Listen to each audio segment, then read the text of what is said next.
ನಮ್ಮ ಹೋರಾಟವನ್ನು ಕೇಳಿ ನೆರೆಯ ಆಂಧ್ರ ಪ್ರದೇಶದಲ್ಲಿ ಆಗ ಮಾವೋವಾದಿಗಳನ್ನು ನಿಷೇಧ ಮಾಡಿತ್ತು. ಮಾವೋವಾದಿಗಳು ನಮ್ಮಲ್ಲಿ ಬಂದುಬಿಟ್ಟು ಇವರು ಸ್ಟ್ರಾಂಗ್ ಆದರೆ ಹಿರಿಯೂರು ತಾಲೂಕಿನಲ್ಲಿ ಅಂತ ಹೇಳ್ಬಿಟ್ಟು ರೈತ ಕೂಲಿ ಸಂಗಮ ಅಂತ ಸಂಘಟನೆಯನ್ನು ಇಟ್ಕೊಳ್ರಿ. ಈ ಒಂದು ಹೋರಾಟದಿಂದ ನಿಮ್ಮ ಕೈಯಲ್ಲಿ ಏನು ಸಾಧನೆ ಮಾಡೋಕ್ಕಾಗೋದಿಲ್ಲ, ನಾವು ಸರ್ಕಾರದ ವಿರುದ್ಧ ದಂಗೆ ಎದ್ದೇಳಬೇಕು ಅಂತ ಒಂದು ಮಾತನ್ನು ಹೇಳಿಬಿಟ್ಟು ನಮಗೆ ಏನೋ ಮಾಡೋಕ್ಕೆ ಬಂದರು. ನಾವು ಆದರೆ ನಮ್ಮ ತಾತ ಡಾಕ್ಟರ್ BR ಅಂಬೇಡ್ಕರ್ ಅವರು ಈ ದೇಶದ ಸಂವಿಧಾನವನ್ನು ಬರೆದಿದ್ದಾರೆ. ನಮಗೆ ಮುಂದಾಳತ್ವದಲ್ಲಿ ಪ್ರೊಫೆಸರ್ B ಕೃಷ್ಣಪ್ಪರಿದ್ದಾರೆ. ಅವರ ನೇತೃತ್ವದಲ್ಲಿ ನಾವು ಅಂಬೇಡ್ಕರ್ ಯಾವ ರೀತಿ ಹೋರಾಟವನ್ನು ಮಾಡ್ಕೆ ಬಂದರು, ಅಸ್ಪೃಶ್ಯತೆ ಅನ್ಯಾಯ ಅತ್ಯಾಚಾರದ ವಿರುದ್ಧ ಹೆಂಗೆ ಹೋರಾಟ ಮಾಡ್ಕೆ ಬಂದರು, ಅಂಬೇಡ್ಕರ್ ದಾರಿಯಲ್ಲಿ ಪ್ರೊಫೆಸರ್ B ಕೃಷ್ಣಪ್ಪರ ನೇತೃತ್ವದಲ್ಲಿ ನಾವು ಹೋರಾಟಗಳನ್ನು ಮಾಡಿಕೊಂಡು ನ್ಯಾಯವಾಗಿ ನಾವು ಹೋರಾಟ ಮಾಡ್ತೀವಿ ಅಂತ ಹೇಳ್ಬಿಟ್ಟು ಅವನ್ನೆಲ್ಲ ನಾವು ರಿಜೆಕ್ಟ್ ಮಾಡಿದ್ವಿ. ನೈಟ್ ಬರೋದು ಲೆನಿನ್ನು, ಮಾವೋ, ಕಾರ್ಲ್ ಮಾರ್ಕ್ಸ್ ಇವರೆಲ್ಲ ತಲೆ ತುಂಬಾರ ನಮಗೆಲ್ಲ. ಇಲ್ಲ ಇದರಿಂದ ನಿಮ್ಗೇನು ಉಪಯೋಗದಿಲ್ಲ, ಎಷ್ಟಂತ ಹೋರಾಟ ಮಾಡಿದ್ರೆ ಯಾರು ಈ ರೀತಿಯಲ್ಲಿ ನೀವೆಲ್ಲ ಹೋರಾಟ ಮಾಡಿದ್ದೆಲ್ಲ ಫೇಲ್ ಆಗ್ತದೆ, ನಮ್ಮ ಜೊತೆ ಕೈ ಜೋಡಿಸಿ ನಿಮ್ಗೆ ಏನು ಬೇಕಾದ್ರೆ ಸಪೋರ್ಟ್ ಕೊಡ್ತೀವಿ, ನಿಮಗೆ ನಾವಿರ್ತೀವಿ ಅಂದರು.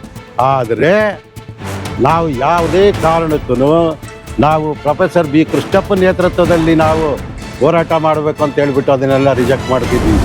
ಸೂಲಗಿತ್ತಿ ನರಸಮ್ಮನ ಅಂತ ಮನೆ ಹತ್ರ ಒಂದು ಕಾರ್ಯಕ್ರಮಕ್ಕೆ ಬಂದಾಗ ನಾವು ಗದ್ದರ್ ಜೊತೆ ಕುಕ್ಕೊಂಡು ಕ್ರಾಂತಿ ಗೀತೆಗಳನ್ನು ಆಡಿದ್ವಿ. ನನಗೆ ತೆಲುಗು ಬರಲ್ಲ, ಅವ್ರಿಗೆ ಕನ್ನಡ ಬರಲ್ಲ, ಆದರೂ ಕೂಡ ಚಪ್ಪು ಚಪ್ಪು ಅನ್ನೋರು ಆ ಒಂದು ಉದ್ದೇಶದಿಂದ ನಾವು ಕನ್ನಡದಲ್ಲಿರ್ತಕ್ಕಂಥ ಕ್ರಾಂತಿ ಗೀತೆಗಳನ್ನು ಕಣಗಿಲ ಗಿಡದಾಡಿ ಲಚ್ಚುಮಮ್ಮೋ ಲಚ್ಚುಮಮ್ಮ ನೀನು ಕಣ್ಣೀರು ಹಾಕುವೆ ಯಾತಕಮ್ಮೋ ಯಾತಕಮ್ಮೋ ಕಣಗಿಲೆ ಆಹಾ ಕಣಗಿಲೆ ಓಹೋ ಕಣಗಿಲೆ ಗಿಡದಾಡಿ ಲಚ್ಚುಮಮ್ಮೋ ಲಚ್ಚುಮಮ್ಮ ನೀನು ಕಣ್ಣೀರು ಹಾಕುವೆ ಯಾತಕಮ್ಮೋ ಯಾತಕಮ್ಮೋ ಅಂತಕ್ಕಂಥ ಹಾಡನ್ನು ಗದ್ದರ್ ಜೊತೆಗೆ ಹಾಡಿದಾಗ ಗದ್ದರ್ ಹೇಳಿದರು, ಇದು ನಮ್ಮ ತಾಯಿಗಾಗಿ ಆಡಿದ ಹಾಡು. ಬೊಬ್ಬೂರು ಪರಮೇಶ್ವರಪ್ಪನವರೇ, ಇದು ನಮ್ಮ ತಾಯಿಗಾಗಿ ನಾನೇ ಆಡಿದ ಹಾಡು ಅಂತಂದ್ರೆ ನನಗೆ ಭಾಳ ಸಂತೋಷ ಆಯಿತು. ಪೆನುಗೊಂಡ ಎತ್ತಿಮುತ್ಯ ಆಂಧ್ರ ಪ್ರದೇಶ ರಾಯಲಸೀಮೆಗೆ ಗಡಗಡ ಅಂತ ನಡೆಯೋದು ಪೆನುಗೊಂಡ ಎತ್ತಿಮುತ್ಯ ಎಲ್ಲ ಹೆಸರು ಕೇಳಿದರೆ ಅವರು ಕೆಲವು ಸಮಸ್ಯೆಗಳಾದಾಗ ಅವರೇ ಬಂದು ಬಗೆಹರಿಸ್ಕೊ ಹೋಗ್ತಿದ್ರು. ಎಂಥ ಕಾಂಟ್ಯಾಕ್ಟ್ ಇದ್ರೂ ಸಮೇತ ನಾವು ಪ್ರೊಫೆಸರ್ B ಕೃಷ್ಣಪ್ಪನ ನೇತೃತ್ವದಲ್ಲೇ ನಾವು ಹೋರಾಟ ಮಾಡಿಕೊಂಡು ನ್ಯಾಯಯುತವಾಗಿ ನಮ್ಮ ಸಂವಿಧಾನಕ್ಕೆ ಗೌರವ ಕೊಟ್ಕೊಂಡು ನಾವು ಹೋರಾಟ ಮಾಡಿಕೊಂಡು ಇಲ್ಲಿವರೆಗೂ ಬಂದಿದ್ದೀವಿ. ಜೈ ಮಾದಿ. ನಾವು ಬೆವರನ್ನು ಸುರಿಸಿ ದುಡಿಯುವ ಜನ ನಮ್ಮ ಬೆವರಿನ ಪಾಲನ್ನು ಕೇಳುವೆವು. ಈ ನಾಡನಲ್ಲ, ಈ ದೇಶನಲ್ಲ, ಈ ಭೂಮಂಡಲವನ್ನೇ ಕೇಳುವೆವು, ಈ ಭೂಮಂಡಲವನ್ನೇ ಕೇಳುವೆವು. ಜೈ ಮಾದಿಗ. ಮಾದಿಗ ದಂಡೋರ ಸಂಸ್ಥಾಪಕ ಅಧ್ಯಕ್ಷರಾದಂಥ ಮಾಪಣ್ಣ ಅದ್ನೂರವರಿಗೆ ನಮೋ ನಮೋ. ಎಂ ಶಂಕರಪ್ಪ, CK ಜಯರಾಮ್, ಪಾಗೋಡ್ ಶ್ರೀರಾಮ್ ಅವರಿಗೆ ನನ್ನ ಅಭಿನಂದನೆಗಳು. ಹಿರಿಯೂರು ತಾಲೂಕಿನಲ್ಲಿ ಹೋರಾಟ ಮಾಡಿ ಹಸುನೇಗಿದಂಥ ಪಟ್ರಳ್ಳಿ ರಾಮಯ್ಯ, ಕಡಂಜಳ್ಳಿ ಕರಿಯಪ್ಪ ಇವರಿಗೆ ಮಾದಿಗ ದಂಡೋರದಿಂದ ನಮೋ ನಮೋ. ನಾನು ಬೊಬ್ಬೂರು ಪರಮೇಶ್ ಮಾದಿಗ ಅಂತ ಈಗ ಮಾದಿಗ ದಂಡೋರ ರಾಜ್ಯ ಸಮಿತಿಯ ಜಂಟಿ ಕಾರ್ಯದರ್ಶಿಯಾಗಿ ಕೆಲಸ ಮಾಡ್ತಾಯಿದ್ದೀನಿ. ನಾನು ಸುಮಾರು 1999ರಲ್ಲಿ ಮಾದಿಗ ದಂಡೋರನ್ನು ಕಟ್ಟಿದ್ವಿ ಹಿರಿಯೂರು ತಾಲೂಕಿನಲ್ಲಿ, ಚಿತ್ರದುರ್ಗ ಜಿಲ್ಲೆಯಲ್ಲಿ. ಅದಕ್ಕಿಂತ ಮುಂಚೆ 1983ರಿಂದ ದಲಿತ ಸಂಘರ್ಷ ಸಮಿತಿಯಲ್ಲಿ ಕಾರ್ಯಕರ್ತನ ಕೆಲಸ ಮಾಡಿದೆ. ಆಗಿನ ಹೋರಾಟ ಭಯಂಕರವಾದ ಹೋರಾಟ ಇತ್ತು. ನಮಗೆ ಮಾರ್ಗದರ್ಶಕರಾಗಿ ಪ್ರೊಫೆಸರ್ B ಕೃಷ್ಣಪ್ಪರಿದ್ದರು. ನಾವು ಹಿರಿಯೂರು ತಾಲೂಕಿನಲ್ಲಿ ಪ್ರತಿ ವಾರ ಒಂದೊಂದು ಸಬ್ಜೆಕ್ಟ್ ಇಟ್ಕೊಂಡು ನಾವು ಹೋರಾಟ ಮಾಡ್ತಿದ್ವಿ. ಅಸ್ಪೃಶ್ಯತೆ ಫಸ್ಟ್ ನಿವಾರಣೆ ಆಗ್ಬೇಕಂತ ಹೇಳಿಬಿಟ್ಟು ಹಳ್ಳಿಗಳಲ್ಲಿ ನಮ್ಮ ಮಾದಿಗರ ಕೇರಿಗಳಿಗೆ ಹೋಗಿಬಿಟ್ಟು ತಿಳುವಳಿಕೆಯನ್ನು ಕೊಡ್ತಾಯಿದ್ವಿ. ಸತ್ತು ದನ ತಿನ್ನಬೇಡ್ರಿ, ಸತ್ತು ದನ ಓರ್ಬೇಡ್ರಿ, ಕಷ್ಟಪಟ್ಟು ದುಡೀರಿ, ತಿನ್ನಿರಿ, ಜಮೀನಿಲ್ದರಿಗೆ ಸರ್ಕಾರಿ ಜಮೀನುಗಳನ್ನು ಗೋಮಾಳುಗಳನ್ನು ಒಡ್ಕೊಂಡು ತಿನ್ನಿರಿ ಅಂತ ಹೇಳ್ಬಿಟ್ಟು ನಾವೇ ಮುಂದಿನ್ಕೊಂಡು ಸರ್ಕಾರಿ ಜಮೀನುಗಳನ್ನು ಹಳ್ಳಿಯಲ್ಲಿ ಹಗ್ಗ ಹಾಕಿ ಹಿಡಿದು ನಾವು ಹೋರಾಟ ಮಾಡಿ ಅವರಿಗೆ ಜಮೀನನ್ನು ಕೊಡಿಸಿದ್ವಿ. 1989-90ರಲ್ಲಿ ನಾವೇ ಟೆನ್ಸಿಲಲ್ಲಿ ಅರ್ಜಿಗಳನ್ನು ತೆಗೆದು ಬಗರುಕಂ ಸಾಗುವಳಿ ಅರ್ಜಿಗಳನ್ನು ತೆಗೆದು ಎಲ್ಲ ಜನಗಳನ್ನು ಸೇರಿಸಿ ಸಮಾವೇಶ ಮಾಡಿ ಫಂಕ್ಷನ್ಗಳು ಮಾಡಿ ತಹಸೀಲ್ದಾರಿಗೆ ಅರ್ಜಿಗಳನ್ನು ನಾವು ತಲುಪಿಸ್ತಾ ಇದ್ವಿ. ಆ ರೀತಿ ನಾವು ಹೋರಾಟ ಮಾಡ್ಕೊಬಂದ್ವಿ. ನಮ್ಮ ಹೋರಾಟವನ್ನು ಕೇಳಿ ನೆರೆಯ ಆಂಧ್ರ ಪ್ರದೇಶದಲ್ಲಿ ಆಗ ಮಾವೋವಾದಿಗಳನ್ನು ನಿಷೇಧ ಮಾಡಿತ್ತು. ಮಾವೋವಾದಿಗಳು ನಮ್ಮಲ್ಲಿ ಬಂದುಬಿಟ್ಟು ಇವರು ಸ್ಟ್ರಾಂಗ್ ಆದರೆ ಹಿರಿಯೂರು ತಾಲೂಕಿನಲ್ಲಿ ಅಂತ ಹೇಳ್ಬಿಟ್ಟು ರೈತ ಕೂಲಿ ಸಂಗಮ ಅಂತ ಸಂಘಟನೆಯನ್ನು ಇಟ್ಕೊಳ್ರಿ. ಈ ಒಂದು ಹೋರಾಟದಿಂದ ನಿಮ್ಮ ಕೈಯಲ್ಲಿ ಏನು ಸಾಧನೆ ಮಾಡೋಕ್ಕಾಗೋದಿಲ್ಲ, ನಾವು ಸರ್ಕಾರದ ವಿರುದ್ಧ ದಂಗೆ ಎದ್ದೇಳಬೇಕು ಅಂತ ಒಂದು ಮಾತನ್ನು ಹೇಳಿಬಿಟ್ಟು ನಮಗೆ ಏನೋ ಮಾಡೋಕ್ಕೆ ಬಂದರು. ನಾವು ಆದರೆ ನಮ್ಮ ತಾತ ಡಾಕ್ಟರ್ BR ಅಂಬೇಡ್ಕರ್ ಅವರು ಈ ದೇಶದ ಸಂವಿಧಾನವನ್ನು ಬರೆದಿದ್ದಾರೆ. ನಮಗೆ ಮುಂದಾಳತ್ವದಲ್ಲಿ ಪ್ರೊಫೆಸರ್ B ಕೃಷ್ಣಪ್ಪರಿದ್ದಾರೆ. ಅವರ ನೇತೃತ್ವದಲ್ಲಿ ನಾವು ಅಂಬೇಡ್ಕರ್ ಯಾವ ರೀತಿ ಹೋರಾಟವನ್ನು ಮಾಡ್ಕೆ ಬಂದರು, ಅಸ್ಪೃಶ್ಯತೆ ಅನ್ಯಾಯ ಅತ್ಯಾಚಾರದ ವಿರುದ್ಧ ಹೆಂಗೆ ಹೋರಾಟ ಮಾಡ್ಕೆ ಬಂದರು, ಅಂಬೇಡ್ಕರ್ ದಾರಿಯಲ್ಲಿ ಪ್ರೊಫೆಸರ್ ಬಿ ಕೃಷ್ಣಪ್ಪರ ನೇತೃತ್ವದಲ್ಲಿ ನಾವು ಹೋರಾಟಗಳನ್ನು ಮಾಡಿಕೊಂಡು ನ್ಯಾಯವಾಗಿ ನಾವು ಹೋರಾಟ ಮಾಡ್ತೀವಿ ಅಂತ ಹೇಳ್ಬಿಟ್ಟು ಅವನ್ನೆಲ್ಲ ನಾವು ರಿಜೆಕ್ಟ್ ಮಾಡಿದ್ವಿ. ಮತ್ತು ನಾವು ಹಿರಿಯೂರು ತಾಲೂಕಿನಲ್ಲಿ ರಾಜ್ಯ ಮಟ್ಟದ ವಿಚಾರ ಸಂಕಿರಣಗಳನ್ನು ಮಾಡ್ತಿದ್ವಿ. 10 ದಿನಗಳ ಕಾಲ, 5 ದಿನಗಳ ಕಾಲ ರಾಜ್ಯ ಮಟ್ಟದ ವಿಚಾರ ಸಂಕಿರಣವನ್ನು ಮಾಡ್ತಿದ್ವಿ. 3 ದಿನಗಳ ಕಾಲ ರಾಜ್ಯ ಮಟ್ಟದ ವಿಚಾರ ಸಂಕಿರಣಗಳನ್ನು ಮಾಡ್ಕೊಂಡು ಆವಾಗ ನಮಗೆ ಪುಸ್ತಕ ಸಿಗ್ತಿರಲಿಲ್ಲ ಓದೋಕ್ಕೆ. ಅಂಬೇಡ್ಕರ್ ಬಗ್ಗೆ ಕೃಷ್ಣಪ್ಪ ಅವರ ತಿಳ್ಕೊಂಬಕ್ಕೋಸ್ಕರ, ಅಂಬೇಡ್ಕರ್ ಬಗ್ಗೆ ತಿಳುವಳಿಕೆಗೋಸ್ಕರ ನಾವು ಕ್ಯಾಂಪ್ಗಳನ್ನು ಮಾಡಿ ಬರಗೂರು ರಾಮಚಂದ್ರಪ್ಪ, ಕೃಷ್ಣಪ್ಪರು, ಇವರ ದಲಿತ ಕವಿ ಸಿದ್ಧಲಿಂಗಯ್ಯ ಇಂಥರ ಕಡೆಯಿಂದ ನಾವು ತಿಳುವಳಿಕೆಗಳನ್ನು ತಗೊಂತಿದ್ವಿ, ಜ್ಞಾನವನ್ನು ಸಂಪಾದನೆ ಮಾಡ್ತಿದ್ವಿ. ನಮಗೆ ಓದೋಕೆ ಅವಾಗ ಇಂಗ್ಲೀಷ್ನಲ್ಲಿ ಬುಕ್ಗಳು ಬಿದ್ದು ನಮಗೆ ಅರ್ಥವಾಗ್ತಿರಲಿಲ್ಲ, ಏನಿಲ್ಲ. ಈ ರೀತಿಯಾಗಿ ನಾವು ಹೋರಾಟಗಳನ್ನು ಮಾಡ್ಕೊಂಡು ಬಂದ್ವಿ. ತದನಂತರ ನಮ್ಮ ಹೋರಾಟ ಆಗಿನ ಕಾಲದಲ್ಲಿ ಎಂಡದ ದೊರೆಗಳ ವಿರುದ್ಧ ಹೋರಾಟ ಮಾಡಿದ ದೊಡ್ಡ ಒಂದು ಶಕ್ತಿಯಾಗಿತ್ತು. ಆ ಒಂದು ಶಕ್ತಿ ಕರ್ನಾಟಕದಲ್ಲಿ ದಲಿತ ಸಂಘರ್ಷ ಸಮಿತಿಗಿತ್ತು.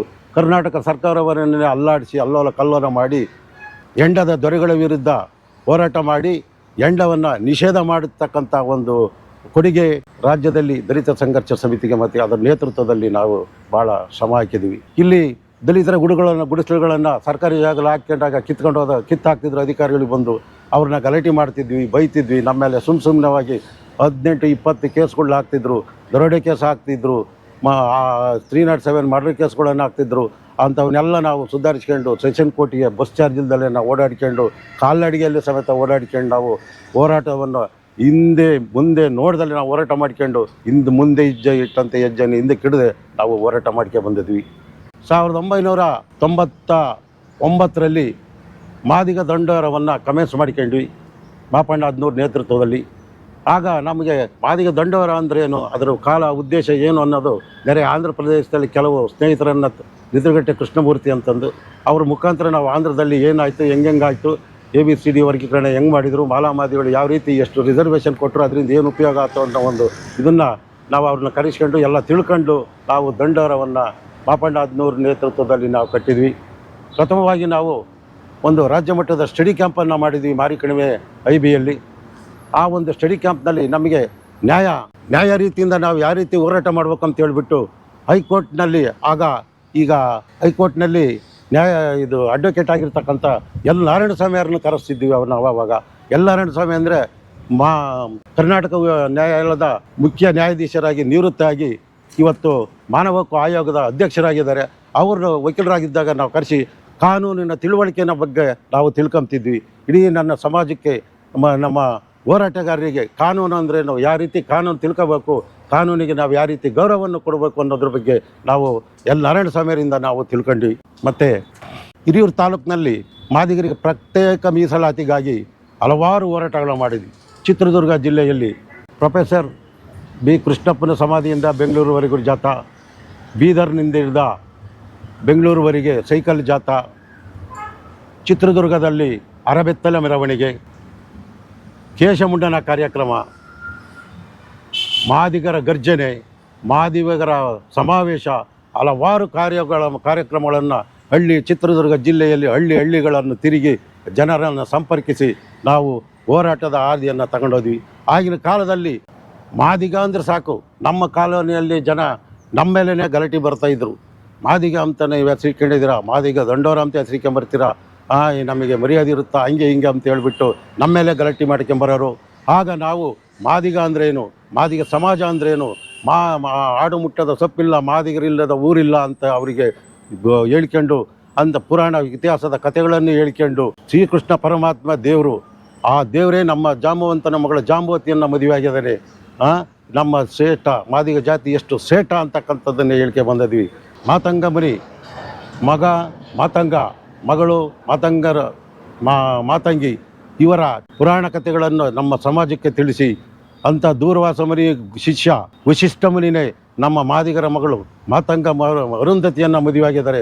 ನಮ್ಮ ಕುಲ ಎಷ್ಟು ಶ್ರೇಷ್ಠ, ನಾವು ಯಾರಿಗಿನ್ನ ಕಮ್ಮಿ ಅಂತಕ್ಕಂಥ ಒಂದು ಮಾತುಗಳನ್ನು ನಮ್ಮ ಸಮಾಜದಲ್ಲಿ ಹೇಳ್ಕೊಂತ ಬಂದು ನಮ್ಮ ಜನಗಳನ್ನು ನಾವು ಸಂಘಟನೆ ಮಾಡಿಕೊಂಡು ಈ ಮಟ್ಟಕ್ಕೆ ಇದ್ದಂಥರು. ಆಂಧ್ರ ಪ್ರದೇಶದಲ್ಲ ನಮ್ಮ ಹೋರಾಟ, ಹಿರಿಯೂರು ತಾಲೂಕಿನಲ್ಲಿ ಭಯಂಕರ ಹೋರಾಟ ನಡೆಯೋದನ್ನ ನೋಡ್ಕೊಂಬಿಟ್ಟು ಆಂಧ್ರ ಪ್ರದೇಶದಲ್ಲಿ ನಕ್ಸಲ್ ಮೂಮೆಂಟು ಬ್ಯಾನ್ ಮಾಡ್ತಾರೆ, ರೈತ ಕೂಲಿ ಸಂಗಮ ಅಂತ ಇಟ್ಕೊಳ್ರಿ ಅಂತ ಹೇಳ್ಬಿಟ್ಟು ನಕ್ಸಲ್ ಮೂಮೆಂಟವರು ಬಳ್ಳಾರಿ ಜಿಲ್ಲೆ, ರಾಯಚೂರು ಜಿಲ್ಲೆ, ಚಿತ್ರದುರ್ಗ ಜಿಲ್ಲೆ, ತುಮಕೂರು ಜಿಲ್ಲೆ ಇದು ಎಲ್ಲ ಕಡೆ ತಿರುಗಾಡ್ತಾರೆ. ನಮಗೂ ಬಂದು ಭಾಳ ಹಿಂಸೆ ಕೊಟ್ಟರು.